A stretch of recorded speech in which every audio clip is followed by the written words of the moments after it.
Oh, you've redecorated. I don't like it.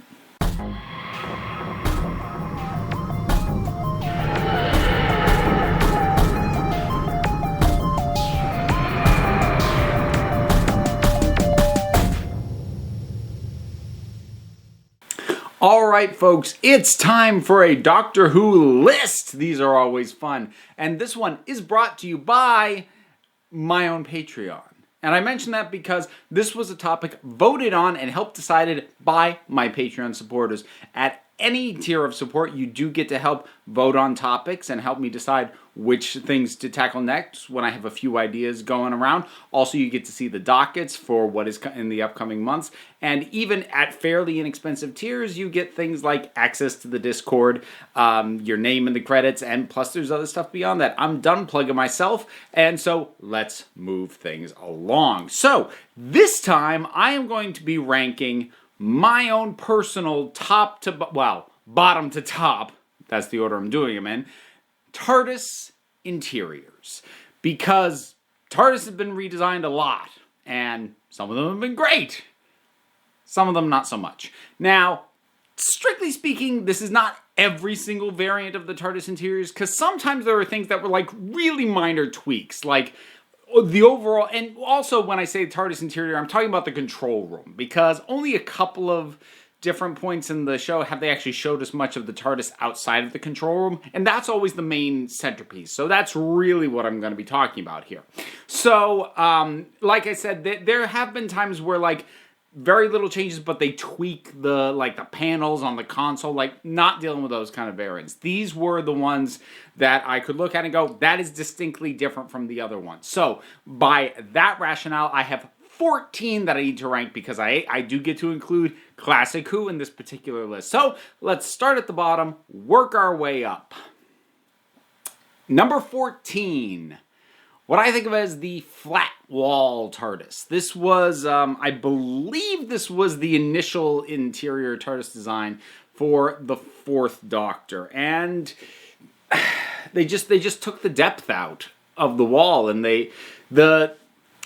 I've seen them called various things, but like the round things, those used to be way more distinct, either because they were slightly recessed back, or because they were a different shade of some kind of colors, sometimes whiter, whatever, than the rest of the wall. Here, it's just like a slight circular indentation in a uniformly colored wall, and it's boring. It flattens the room in a lot of ways, and it's one of the few that I distinctly don't like. Because, much like when I do something like Rank the Doctors, only a handful of the ones at the very bottom are ones I actually don't enjoy. And then it's just a matter of ranging, how much I do or don't like them. So, that one occupies the bottom spot. Moving up from that one, we have what I can only think of as the salad bowl walls. So, this was during the Third Doctor's tenure, and yeah, I mean, they're very obviously very big plastic salad bowls. And normally I try not to harp too hard on, the wonky production design, but like this was a step back from what it had already been up to that point. They look weird, they look cheap. It just doesn't work. Console looks fine, but the walls just no. And those are really the only two that I flat out don't like. And now we're just getting to ones that, I'm just ranking the order in which I like them. So number 12, we have the the secondary TARDIS console room, otherwise known as the wood TARDIS interior. So this appeared during the Fourth Doctor's era. In one story, I forget which one specifically now. Somebody will mention it in the comments because somebody always does whenever I miss a detail. But it's an interesting variant. But I'm really glad that this never became the standard interior design for the TARDIS. It's cute for a one-off, but otherwise I'm like, we didn't need to keep seeing that. So, moving up one spot to number 11, fittingly enough, the 11th Doctor's TARDIS. So this is the yellow crystal room. Now, I'll put an asterisk on this one because I feel like I don't actually have a proper sense of it. It's one of the things that kind of bugged me about Series 11. I didn't feel like we spent a lot of time in the TARDIS. It didn't feel like a base of operations. It didn't feel like the place where they kept coming back to. It just felt like an occasional spot that we would see them exchange bits of dialogue in. I didn't really get a strong sense of it. And maybe if we spend more time in it in future series with that design, maybe I will warm to it more. But for right now, this is where it sits. And there's a lot that I like about this design. I find it interesting. I like the way in which sort of the crystalline forms and the color of them kind of mimic the sonic screwdriver. I actually kind of like that. It's a little overly dark, and one of the things that bugs me about a fair number of the modern era Doctor Who and TARDIS interiors is they tend to flood with like a single color light, which I don't really care for all that much, and that's very much the case here. It's super yellow. It's a little claustrophobic because of the way that the arches kind of bend in, so they're not just up, they're like encroaching in. So it's not awful, but I don't love it. Number 10, speaking of too much of one color, this is the second TARDIS interior for the 11th Doctor, introduced in the episode The Snowman, and I just think of it as oh so very green. There's some cool stuff in here. I do kind of like how it's got the whole spinning, almost sort of settings or cogs and almost up at the top that the bit in the middle goes up and down into.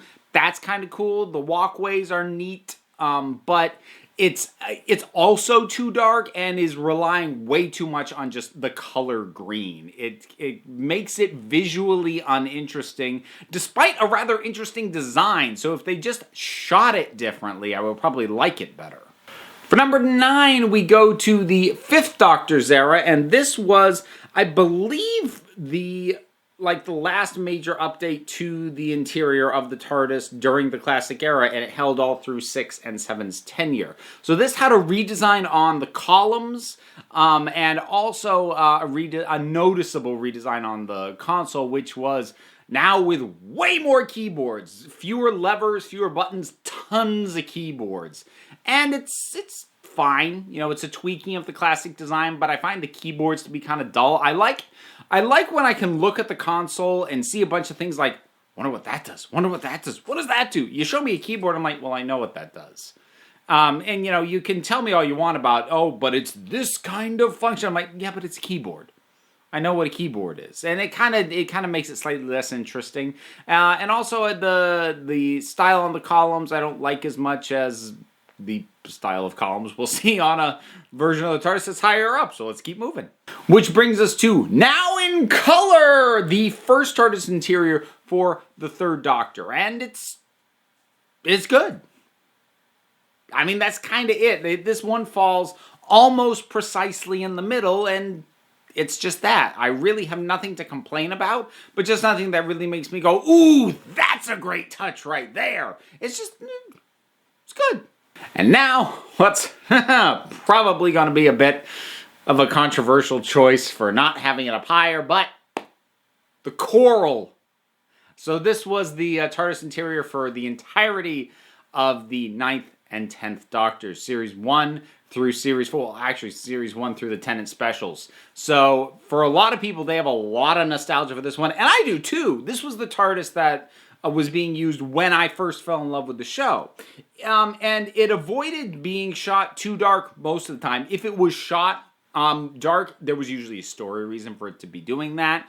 Despite the fact that there's kind of a lot of orange warm colors going on, they would shake up the lighting now and then. Occasionally they'd pop a bit of green in there with a lighting setup or things like that, so it kept it visually more interesting than sort of uniforming the color palette. But I don't know, maybe it's almost because I saw it for too long that I just kind of was tired of it by the end. And as it's one of those things that, honestly, a bit like David Tennant's performance as the Doctor, as I came to understand the width and breadth of Doctor Who stuff in general better, I came to like it less. Not because it's not good, but because I realized there's other Doctor Who stuff that I like more. So that's kind of where this one ends up. Number 6, the original.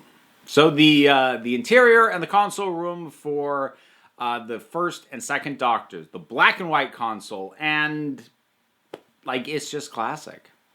The thing is, as much as I'm going to talk about the various redesigns of the console room over the years, not a lot changed throughout the entire classic era of Doctor Who from this original design because it just works. The round things, the console as a stark centerpiece right in the middle of the whole thing. It's just really striking. And it works really well in black and white. They've got enough varying shades of things that even the fact that it isn't in color, everything is distinct and draws your eyes to where it needs to be. It's just masterful sci-fi design for black and white television. And it still holds up. Okay, so we get to number 5, and this is the final classic era Doctor Who Tardis on the list, which means the classic snobs are going to be mad at me for that fact, and the Tennant fans will be mad at me for ranking the choral one lower. Can I tick off everybody with this list? Let's see. Let's keep going. But in any case, so this was the 4th Doctor's version where the columns first initially got introduced. So it was a little bit of a new dynamic. It kind of broke up the wall a little bit, and also it restored the proper nature of the round things. Because, like I mentioned in my very bottom of the list, when they kind of flattened out the walls, like, that's really uninteresting. This had them the way they should have been, and it had the columns, which I think were a nice touch, and gave it, a less uniform look, looking around the TARDIS, which I thought was a nice way to break it up and give it a little bit more of a distinct feel in specific areas of the room and the interior. And in my opinion, it's the best the interior of the TARDIS looked during the classic era. Number 4. This is the 12th Doctor's TARDIS. Now, in terms of actual design interior, this is basically the exact same one that the 11th Doctor had in his redesign that I had so much lower. So why is this one higher? Well, couple of reasons. A little bit more variety in color, because even though there's still a lot of green going on lighting wise, we get some orange in there because they changed the light sort of in the center of the console rather than having it be green most of the time. Plus, there were some nice homey touches, because I think my other thing about the initial version of this we got with Smiths is it felt very unlived in. It felt very sterile. It felt too much like a machine. Whereas Capaldi's era brought in a few nice little touches. The chalkboards, the bookshelves. So that's not just a gantry up there anymore. It's a living space. There's stuff up there for him to go up and mess with. And there's a bust of Beethoven, because why not? And that just gave it that slightly more lived in, slightly quirkier feel that just really worked for me. And especially considering, where Capaldi's Doctor would end up, and by series 10 being a professor, it had that kind of professor's office feel to it, and I like that as a vibe, and I really like this interior. Number 3, Day of the Doctor. I like to call this Return of the Round Things. So this is basically just the choral interior. It's got that console from 9 and 10's era, but the walls swapped out for the old style round things, and honestly, I really like it. I like the stark white on the walls versus the more organic look of the console and everything else, because that's got the more sort of techno-organic kind of, earth tones, and then there's the stark white of the walls. I like that contrast. It also makes it quite bright, which, I've mentioned how modern era TARDIS has a tendency to be a little bit over dark at times, but this one, absolutely not the case there because of how bright those walls are.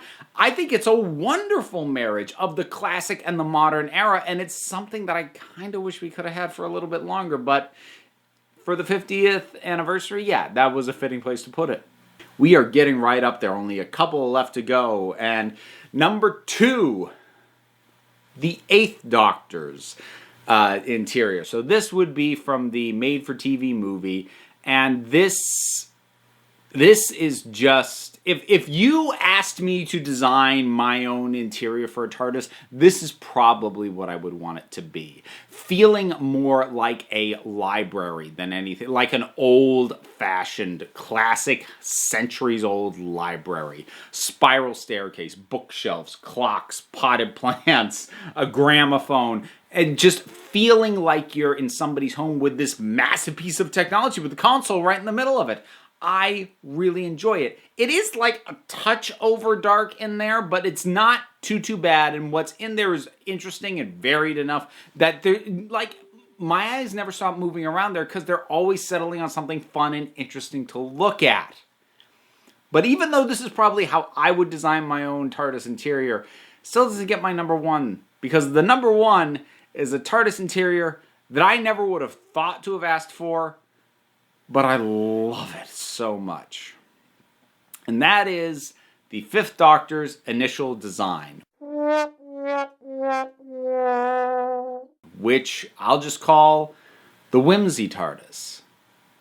I know that part of the reason Moffat said they redesigned it for the more mechanical look that I didn't like nearly as much is that he said this felt too much like it was magic, like it was nonsensical. But that's why I love it. I love that there's all these things that don't seem to make any sense, and he's got like just a normal rotary telephone handle and all these bits that you recognize, but you're like, how the heck is that part of this thing? But there they are, and I love the slight asymmetry to it. It doesn't feel as controlled, which I think is also very fitting for Smith's Doctor, who feels a little bit scattered at times, and it really suits him. It's also one of the better, actually probably consistently the best lit TARDIS interior of the modern era, which, like I said, that's been a nitpick for me elsewhere, but I love it here. I love the warm colors, but it never feels as uniformly toned as some of the other interiors have. At least it never did for me. I love the look of it, the feel of it. It's weird, it's whimsical, it doesn't quite make sense, and yet at the same time feels absolutely perfect. And that is why, for me, the 11th Doctor's first interior is the best that Doctor Who has to offer. But how do you rank them? Pretty sure it's differently than me. It often goes that way. But whatever your thoughts are, drop something down in the comments. Let's talk about it. A whole bunch of stuff to do. Buttons, links. I mentioned the Patreon. There's merch. There's my P.O. Box, social media. It's all down there. Click on it. See where it takes you. Or don't. You don't have to, folks. At the end of the day, you're the council. I'm just running the meetings. And until next time, this council is adjourned.